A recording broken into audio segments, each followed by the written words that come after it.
Salute സുഹൃത്തുക്കളെ.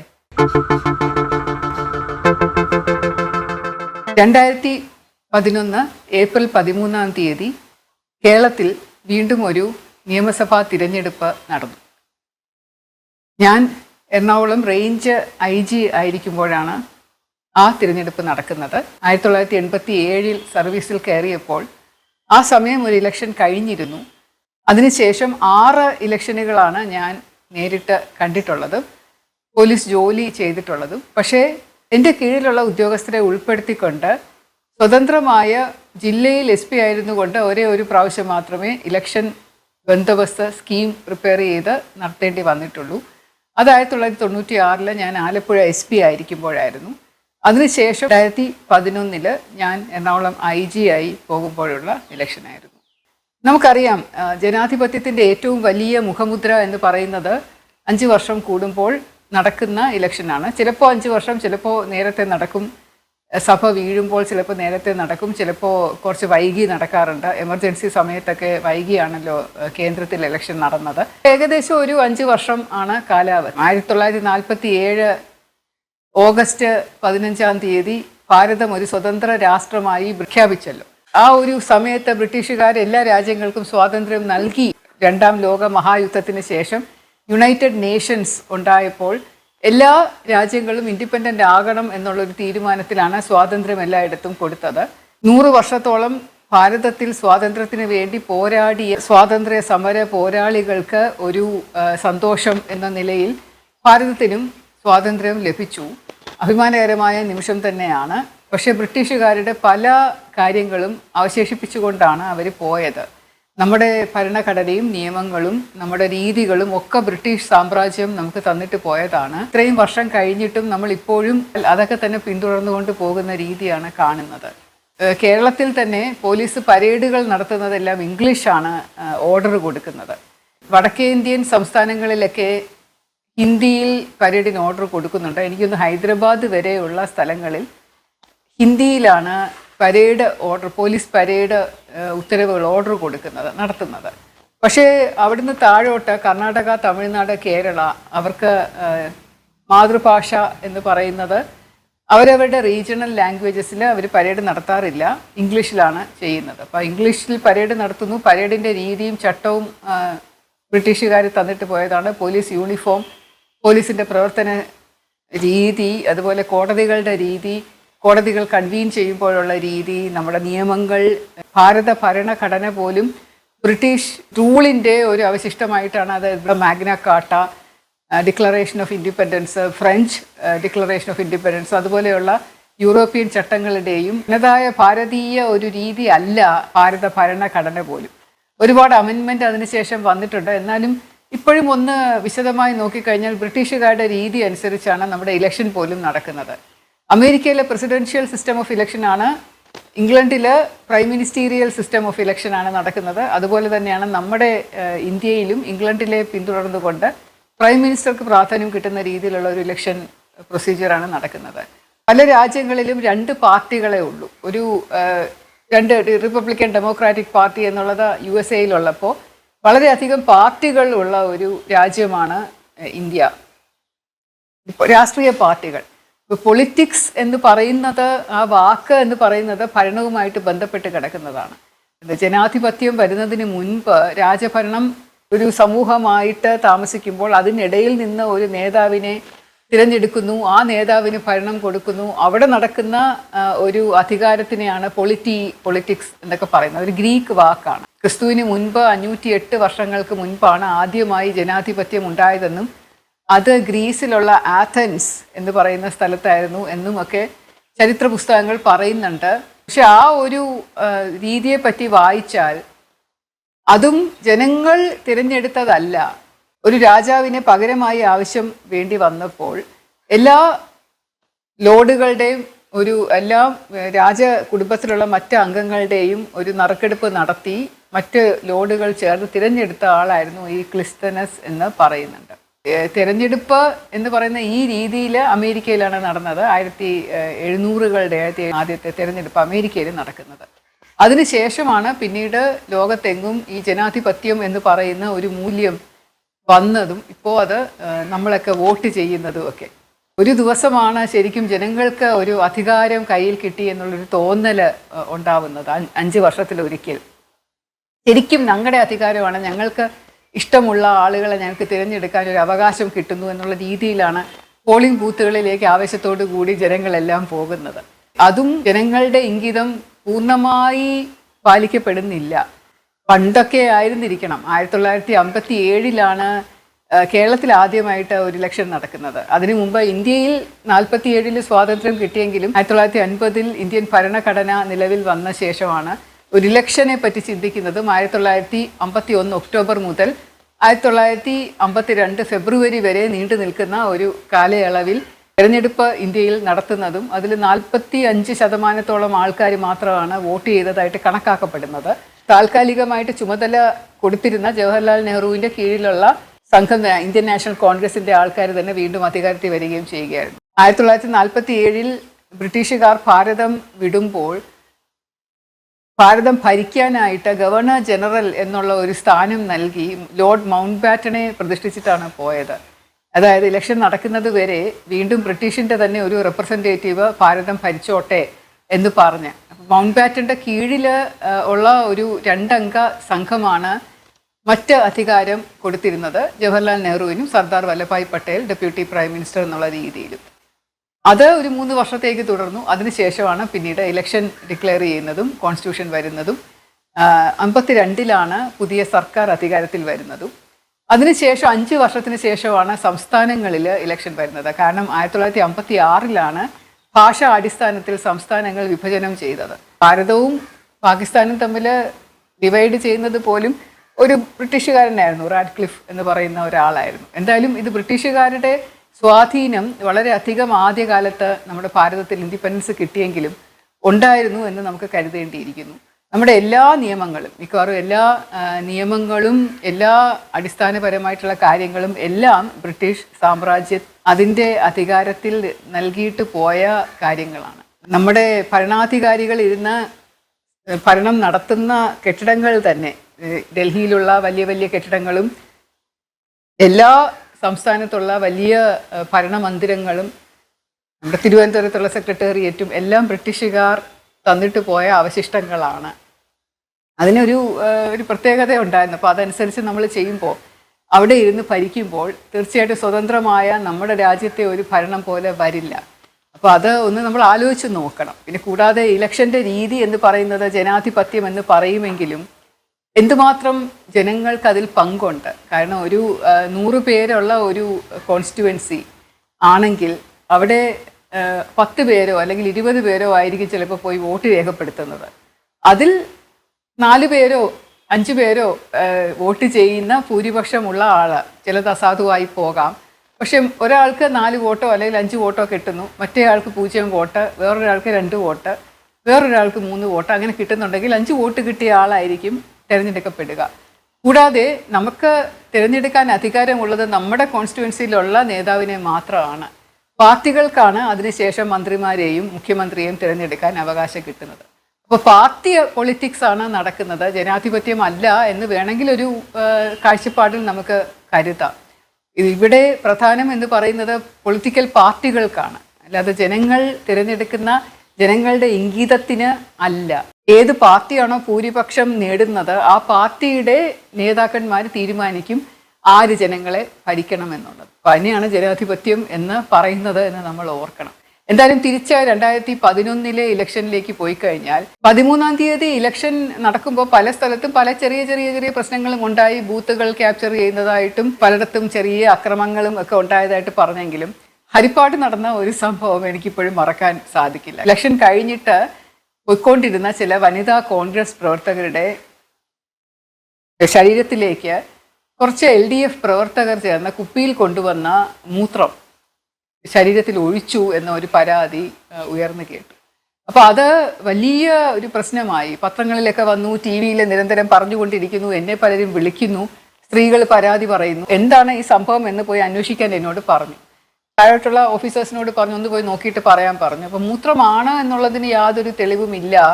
ആയിരിക്കാം, അല്ലായിരിക്കാം, എന്തോ ഒരു മഞ്ഞ ദ്രാവകമാണ് വലിയ നാറ്റമൊന്നുമില്ല, കൊണ്ടുവന്ന ഒരു കുപ്പി 2-3 സ്ത്രീകൾ ചേർന്ന് നടക്കുമ്പോൾ അവരുടെ ദേഹത്തേക്ക് തളിച്ചു എന്ന് പറയുന്നുണ്ട്. കേരളത്തിൽ എല്ലാ 5 വർഷം കൂടുമ്പോഴും മറ്റു പാർട്ടികൾ മാറി മാറി ആയിരുന്നല്ലോ. ഈ 2021 വരെയുള്ള ഇലക്ഷൻ നമ്മൾ അങ്ങനെയാണല്ലോ കണ്ടിരുന്നത്. 2021 വീണ്ടും പഴയ പാർട്ടിക്ക് തന്നെ തുടർ ഭരണം കിട്ടിയിരുന്നത്. പോലീസ് ഓഫീസേഴ്സിന്റെ അറിവിൽ ഒരു ഇന്റലിജൻസ് റിപ്പോർട്ട് ഉണ്ടായിരുന്നു. അടുത്ത ഭരണം അതുവരെ ഭരിച്ചുകൊണ്ടിരുന്നത് VS അച്യുതാനന്ദൻ സാറിന്റെ നേതൃത്വത്തിലുള്ള LDF സർക്കാരായിരുന്നു. അപ്പോൾ അടുത്ത ഭരണം എന്ന് പറയുന്നത് കോൺഗ്രസിന് കിട്ടാൻ സാധ്യതയുണ്ട് എന്നുള്ള മട്ടിലൊരു ഇന്റലിജൻസ് റിപ്പോർട്ട് ഞാൻ ഓർക്കുന്നുണ്ട്. മിക്കവാറും ഓഫീസേഴ്സ് എല്ലാവരും ഒരു പ്രോ കോൺഗ്രസ് രീതിയിലായിരുന്നു പ്രവർത്തിച്ചു പോയിരുന്നത്. കാരണം ഇനിയിപ്പോൾ അടുത്ത സർക്കാർ കോൺഗ്രസ് വരുമ്പോൾ അവരെ പ്രത്യേക പരിഗണന കൊടുക്കണമല്ലോ എന്ന്. രസമായിട്ടുള്ളൊരു കാര്യം എന്ന് പറയുന്നത് പോലീസ് ഓഫീസേഴ്സ് സർവീസിൽ കയറുമ്പോൾ ഞങ്ങളൊരു പ്രതിജ്ഞ എടുക്കണം. ഓത്ത് ടേക്കിംഗ് ആണ്. അപ്പോൾ പാസിംഗ് ഔട്ട് പരേഡുമായിട്ട് അനുബന്ധിച്ച് ഓത്ത് ടേക്കിങ്ങിൻ്റെ സമയത്ത് നമ്മളിങ്ങനെ പ്രതിജ്ഞ എടുത്ത് പറയേണ്ട കാര്യമാണ് ഞങ്ങൾ രാഷ്ട്രീയത്തിന് അതീതമായി ജനങ്ങൾക്ക് വേണ്ടി സമൂഹത്തിന് വേണ്ടി പ്രവർത്തിക്കും എന്നുള്ളത്. അതായത് സർക്കാരിനെയും ജനങ്ങളെയും സേവനം നടത്തുമ്പോൾ ഞങ്ങൾ രാഷ്ട്രീയം എന്ന് പറയുന്നത് ഒരിക്കലും ഒരു പരിഗണനാ വിഷയമാകുന്നില്ല എന്നുള്ള രീതിയിൽ നമ്മൾ ശപഥമെടുക്കണം. പക്ഷേ ഈ ശപഥം അനുസരിച്ച് പ്രവർത്തിക്കുന്നവർ വളരെ കുറവായിരിക്കും. ഭരണത്തിലിരിക്കുന്നവരുടെ ഒരു കാര്യവും നടക്കില്ല. നമുക്കറിയാം പോലീസ് സ്റ്റേഷനിൽ എന്തുമാത്രം സ്വാധീനം നടക്കുന്നതാണ് എന്ന്. ഒരിക്കൽ മാത്രമാണ് അങ്ങനെ സ്വാധീനം ഇല്ലാതെയുള്ള ഒരു ഭരണം നടന്നത്. 1996 തിരഞ്ഞെടുപ്പിന് ശേഷം ശ്രീ AK ആന്റണി മുഖ്യമന്ത്രിയായിരുന്നപ്പോൾ അദ്ദേഹം പറഞ്ഞു, ഈ രാഷ്ട്രീയക്കാരും പോലീസ് സ്റ്റേഷനുകളിൽ കയറി ഇറങ്ങണം, അവർ പോലീസിൽ പറയുന്ന കാര്യങ്ങളൊന്നും പോലീസ് ഓഫീസേഴ്സ് അനുസരിക്കേണ്ട കാര്യമില്ല, ഏതെങ്കിലുമൊക്കെ അറസ്റ്റ് നടത്തുകയോ ഏതെങ്കിലും പ്രതിയെ പിടിക്കുകയോ ചെയ്തു കഴിഞ്ഞാൽ രാഷ്ട്രീയക്കാർ പറയുന്ന അനുസരിച്ച് വിടണ്ട, കേസിൻ്റെ അന്വേഷണം നിഷ്പക്ഷമായി പോകണം എന്നൊക്കെ പറഞ്ഞൊരു സർക്കുലർ ഇറക്കിയിരുന്നു. അതനുസരിച്ച് പോലീസ് എനിക്ക് തോന്നുന്നു 1 മാസത്തോളം കഷ്ടിച്ച് ജോലി ചെയ്തേ ഉള്ളൂ. വലിയ പ്രതിഷേധമായി ഈ ഒരു ഓർഡർ പിന്നെ പിൻവലിക്കേണ്ടി വരികയും ചെയ്ത ഒരു സാഹചര്യം ഉണ്ടായിരുന്നു. അതിനുശേഷം ഒരിക്കലും ഒരു മുഖ്യമന്ത്രിയും ഒരു നേതാവും രാഷ്ട്രീയ സ്വാധീനം ഇല്ലാതെ പോലീസുകാർ പ്രവർത്തിക്കണമെന്ന് പറഞ്ഞിട്ടില്ല. എപ്പോഴും രാഷ്ട്രീയത്തിന് വിധേയമായി മാത്രമാണ് പോലീസ് ഉദ്യോഗസ്ഥരെ പ്രവർത്തിക്കാൻ സാധിക്കുകയുള്ളൂ. ചില പോലീസ് ഉദ്യോഗസ്ഥരെ കക്ഷി രാഷ്ട്രീയത്തിലെ വളരെ അഗാധമായി ഇടപെടും. അവർ ചില രാഷ്ട്രീയ നേതാക്കന്മാരെ വളരെ അടുത്ത സുഹൃത്തുക്കളാക്കും, ചിലർക്ക് വേണ്ടി അകാരണമായ സേവനങ്ങൾ ചെയ്തു കൊടുക്കും, ചിലരുടെ കാലി തൊട്ട് വന്ദിക്കുകയും ആവശ്യമില്ലാതെ സർ സർ സർ എന്നൊക്കെ വിളിക്കുകയൊക്കെ ചെയ്യുന്ന എനിക്ക് ഓർമ്മയുണ്ട്. ഒരു സീനിയർ ഓഫീസേഴ്സ് കോൺഫറൻസ് മുഖ്യമന്ത്രിയുടെ പൊളിറ്റിക്കൽ സെക്രട്ടറി, അത് വെറും ഒരു പോസ്റ്റാണ്. പക്ഷേ ഒരു DGP പൊളിറ്റിക്കൽ സെക്രട്ടറിയെ സല്യൂട്ട് ചെയ്യേണ്ട ആവശ്യമില്ല. പക്ഷേ ആ പൊളിറ്റിക്കൽ സെക്രട്ടറിയെ DGP എണീറ്റ് നിന്ന് സല്യൂട്ട് ചെയ്തത് എനിക്ക് ഓർമ്മയുണ്ട്, മുഖ്യമന്ത്രി വരുന്നതിന് കുറച്ച് മുമ്പ് വന്നപ്പോൾ. അതുപോലെ അദ്ദേഹത്തെ സർ എന്നല്ലാതെ അഭിസംബോധന ചെയ്തിട്ടില്ല. അപ്പോൾ ഞാൻ ഞെട്ടിപ്പോയി, കാരണം ഞാൻ പേരാണ് വിളിച്ചുകൊണ്ടിരുന്നത് ആളെ, ഞാൻ ഇതുവരെ സല്യൂട്ട് ചെയ്തിട്ടില്ല. അപ്പോൾ DGP ഇങ്ങനെ എണീറ്റ് നിന്ന് സല്യൂട്ട് ചെയ്യുകയും അദ്ദേഹത്തെ സർ എന്ന് വിളിക്കുകയും ചെയ്ത് കണ്ടപ്പോൾ എനിക്ക് ആകെപ്പാടെ ഒരു പ്രയാസം തോന്നി. ഞാനന്ന് വെറും SP ആയിരുന്നു, പക്ഷേ എന്നാലും എനിക്കൊരു പ്രയാസം തോന്നിയിട്ടുണ്ടായിരുന്നു, എന്താ ഇതിങ്ങനെ DGP പെരുമാറുന്നത് എന്ന്. പൊളിറ്റിക്കൽ സെക്രട്ടറി ഒരു പവർഫുൾ ഒരു വ്യക്തിയായിരുന്നു. ഇതിനു മുമ്പും ഞാൻ വേറെ സർക്കാർ ഇരുന്ന സമയത്തും ഒക്കെ ഇതുപോലെയുള്ള മുഖ്യമന്ത്രിയുടെ ഓഫീസിലെ ആൾക്കാരുടെ മുന്നിൽ ഇങ്ങനെ വളരെ വിധേയത്വത്തോടു കൂടി സീനിയർ ഓഫീസേഴ്സ് ഇരിക്കുന്നതും നിൽക്കുന്നതും ഒക്കെ കണ്ടിട്ടുണ്ട്. അപ്പോൾ അങ്ങനെ രാഷ്ട്രീയമായി വളരെയധികം നട്ടെല്ല് വളഞ്ഞു കൊടുക്കുന്ന ഒരുപാട് ഉദ്യോഗസ്ഥന്മാർ പോലീസിലുണ്ട്. കാരണം അവർക്ക് ഒരുപാട് പേഴ്സണലായിട്ട് സ്വകാര്യമായിട്ടുള്ള ഗുണങ്ങൾ കിട്ടും. അവർക്ക് നല്ല പോസ്റ്റിംഗ് കിട്ടും. നല്ല പോസ്റ്റിംഗ് എന്താണ്? ഈ ജില്ലകളിലും റേഞ്ചുകളിലും അതുപോലെ ഫീൽഡ് പോസ്റ്റിങ്ങിലും യൂണിഫോം ഇട്ടിരിക്കുന്നത് പൊതുവേ പോലീസിന് നല്ല പോസ്റ്റിംഗ് ആയിട്ട് പറയുന്നുണ്ട്. കാരണം അവിടെ ഇരുന്ന് കഴിഞ്ഞാൽ ഒരുപാട് ജനങ്ങളുമായിട്ട്, ഒരുപാട് വലിയ വലിയ വ്യക്തികളുമായിട്ട് സൗഹൃദം സ്ഥാപിക്കാൻ സാധിക്കും. പണക്കാരുമായിട്ടും വലിയ വലിയ ആൾക്കാരുമായിട്ടും നല്ല സൗഹൃദം സ്ഥാപിച്ചെടുക്കാൻ സാധിക്കും. പിന്നെ പല കാര്യങ്ങളും ഫ്രീ ആണ്. നമ്മൾ തിയേറ്ററിൽ പോയാൽ ടിക്കറ്റ് എടുക്കേണ്ട, കഴിക്കാൻ റെസ്റ്റോറൻറ്റിൽ പോയാൽ ബില്ലടയ്ക്കേണ്ട, അതുപോലെ നല്ല പോലീസിൻ്റെ സാന്നിധ്യം ഉണ്ടാവും, സെക്യൂരിറ്റികൾ ഇഷ്ടം പോലെ ഉണ്ടാവും, വീട്ടിൻ്റെ ജോലി ചെയ്യാനായിട്ട് പോലീസുകാരുണ്ടാവും, കുട്ടികളെ സ്കൂളിൽ കൊണ്ടുവിടാൻ ഭാര്യ ഷോപ്പിങ്ങിന് കൊണ്ടുപോകാനൊക്കെ കാറും പോലീസുകാരുമൊക്കെ നല്ല സൗകര്യമാണ്. അപ്പോൾ അതുപോലെ നമ്മൾ ആണുങ്ങളാണെങ്കിൽ സ്വന്തമായിട്ട് പൈസ കൊടുത്ത് മദ്യവും സിഗരറ്റും ഒന്നും വാങ്ങണ്ട, അതൊക്കെ ഗിഫ്റ്റായിട്ട് കിട്ടും. പിന്നെ ഒരുപാട് ഗിഫ്റ്റുകളല്ലാതെയും കിട്ടും. അപ്പോൾ അങ്ങനെയുള്ള പോസ്റ്റുകളിൽ ഇരിക്കാനായിട്ട് ഒരു പിടിവലി നടക്കുന്നത് അതുകൊണ്ടാണ്. പിന്നെ ഒരു കേസുകൾ ഒരുപാട് വരുമ്പോൾ ഈ കേസുകളുടെ ഒരു പവർ ഉണ്ടല്ലോ, നമുക്ക് ആ കേസുകൾ ഇഷ്ടമുള്ളവരെ ഇങ്ങനെ ചെയ്യാം, ചിലരെ ശിക്ഷിക്കാം, ചിലരെ അതിൽ നിന്ന് ഊരാം എന്നൊക്കെയുള്ള ആ ഒരു പവർ കിട്ടുന്നതുമൊക്കെ ഫീൽഡിൽ ഇരിക്കുമ്പോഴാണ്. ഫീൽഡിൽ പോസ്റ്റ് ചെയ്യണം എന്നുണ്ടെങ്കിൽ ഭരിക്കുന്ന രാഷ്ട്രീയ നേതാക്കന്മാർ വിചാരിക്കണം, അല്ലെങ്കിൽ മത നേതാക്കന്മാർ വിചാരിക്കണം. അതുകൊണ്ട് ചില ഓഫീസർമാരെ ഇവരുടെയൊക്കെ കാൽ കീഴിൽ ഇങ്ങനെ കിടന്ന് ഞെരിപിരി കൊള്ളുന്നത് പലപ്പോഴും ഞാൻ കണ്ടിട്ടുണ്ട്.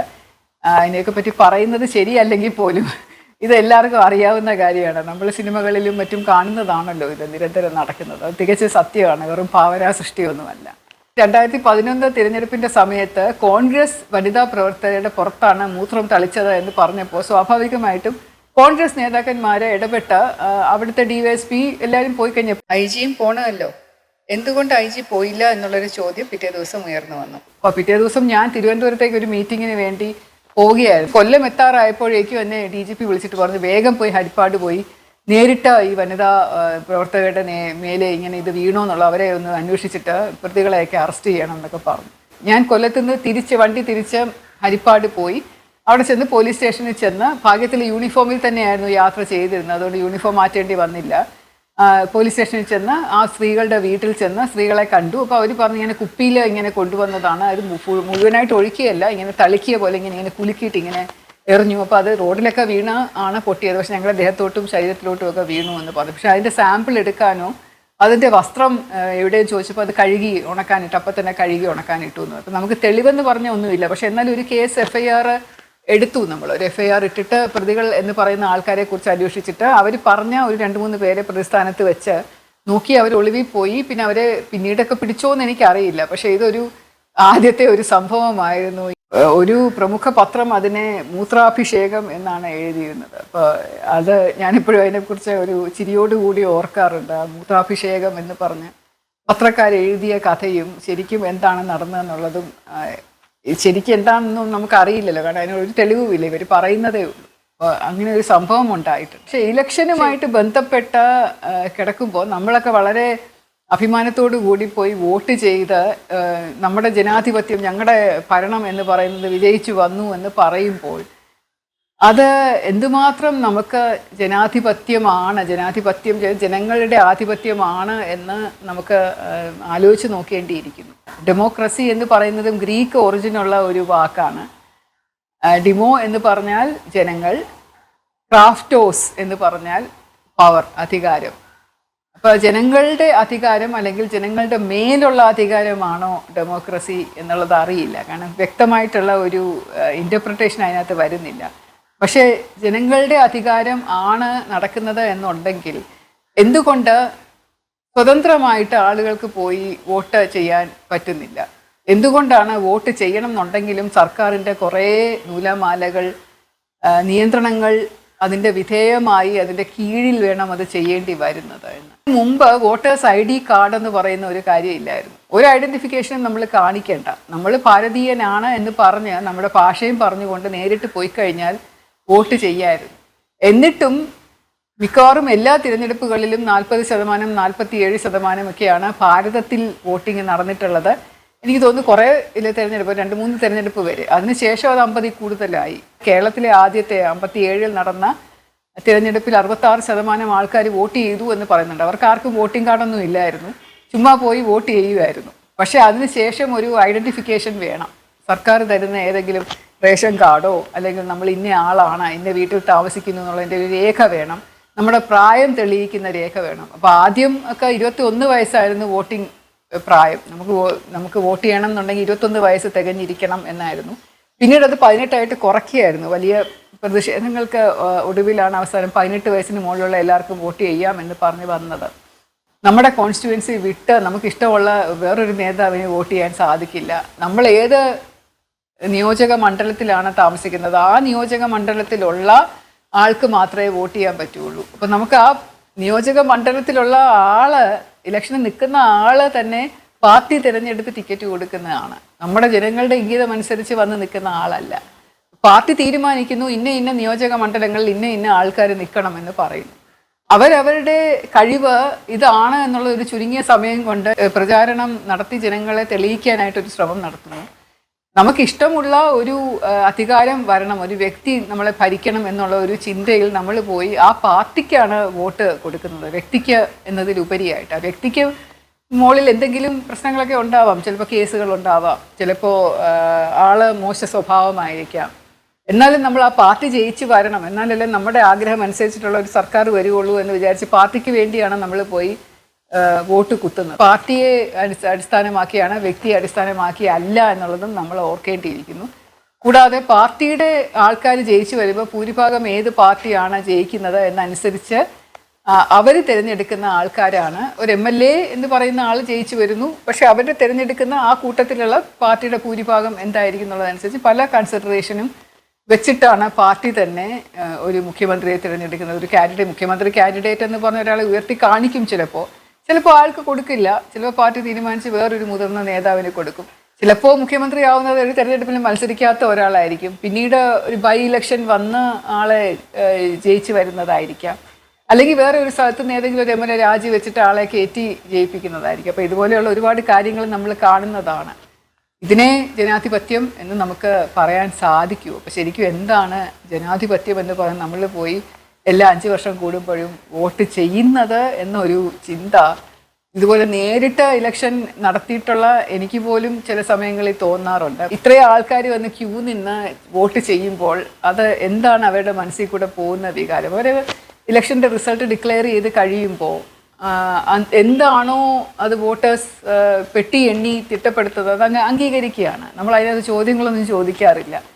പാർട്ടി തിരഞ്ഞെടുക്കുന്ന ആൾക്കാർ ഇന്ന പൊസിഷനിലുള്ളവരെ ഇന്ന മന്ത്രിമാരാക്കുന്നു, ഇന്ന MLA-മാരെ നമ്മളിങ്ങനെ ആക്കുന്നു എന്ന് പറയുമ്പോൾ നമുക്ക് ചോദിക്കാനൊന്നും അവകാശമില്ല. ചിലപ്പോൾ മനസ്സിൽ കൂടെ നമുക്ക് തോന്നും കുറച്ചും കൂടെ സ്ത്രീകൾക്ക് വേണമെങ്കിൽ മന്ത്രിസ്ഥാനം കൊടുക്കായിരുന്നു എന്നൊക്കെ മനസ്സിൽ കൂടെ തോന്നും. പക്ഷെ എന്നാലും അത് പറയാനോ പ്രതികരിക്കാനോ ഒന്നും അവകാശമില്ല. അപ്പം അങ്ങനെയുള്ള അവകാശം ഇല്ലാത്ത ഒരു ജനാധിപത്യമാണ്. അതായത് ഇതുപോലും സർക്കാർ പറയുന്ന ചട്ടങ്ങളനുസരിച്ച് സർക്കാർ നിയന്ത്രിക്കുന്ന ഒരു നിയന്ത്രണത്തിൽ നിന്നുകൊണ്ട് ജനങ്ങൾ 5 വർഷം കൂടുമ്പോൾ പോയി ചെയ്യുന്നത് അത്ര അങ്ങോട്ട് ആഘോഷിച്ച് നമ്മൾ ഭയങ്കര അഭിമാനിച്ച് നമ്മുടെ സർക്കാർ നമ്മൾ ഭരിക്കുന്നു എന്നൊക്കെ പറയേണ്ട ഒരു കാര്യമുണ്ടോ എന്ന് പലപ്പോഴും തോന്നാറുള്ളത് കൊണ്ടാണ് ഞാൻ ഇത്രയും പറഞ്ഞത്. സസ്നേഹം, ശ്രീലേഖ.